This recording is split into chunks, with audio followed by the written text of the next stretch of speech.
আজ আমি সকাল সকাল উঠে বাসি কাজ সব কমপ্লিট করে চলে এসেছি চা বানাতে। একদিকে চা বানাচ্ছিলাম, অন্যদিকে আমি খাচ্ছিলাম। খেয়ে দিয়ে চলে এসেছি এঁচড় কাটতে।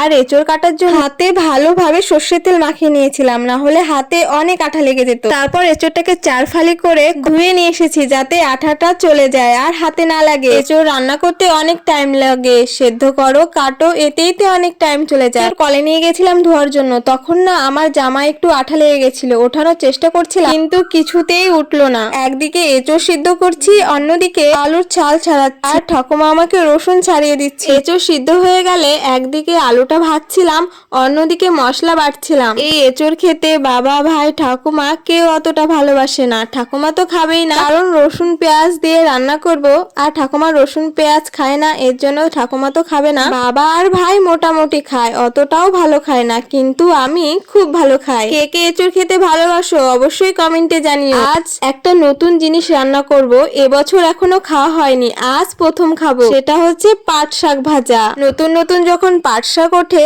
তখন না পাট শাক ভাজা খেতে আমার খুব ভালো লাগে। ভাই বাদে আমি, ঠাকুমা, বাবা আমরা 3 জন পাট শাক ভাজা খুবই ভালো খাই। আজকে এঁচড় রান্না করছিলাম, যেহেতু অনেকটা লেট হয়ে যাচ্ছিল তাই আর সম্পূর্ণ ভিডিও করতে পারিনি। তো আমি রান্না করতে থাকি আর তোমরা আমার চ্যানেলটিকে সাবস্ক্রাইব করতে থাকো।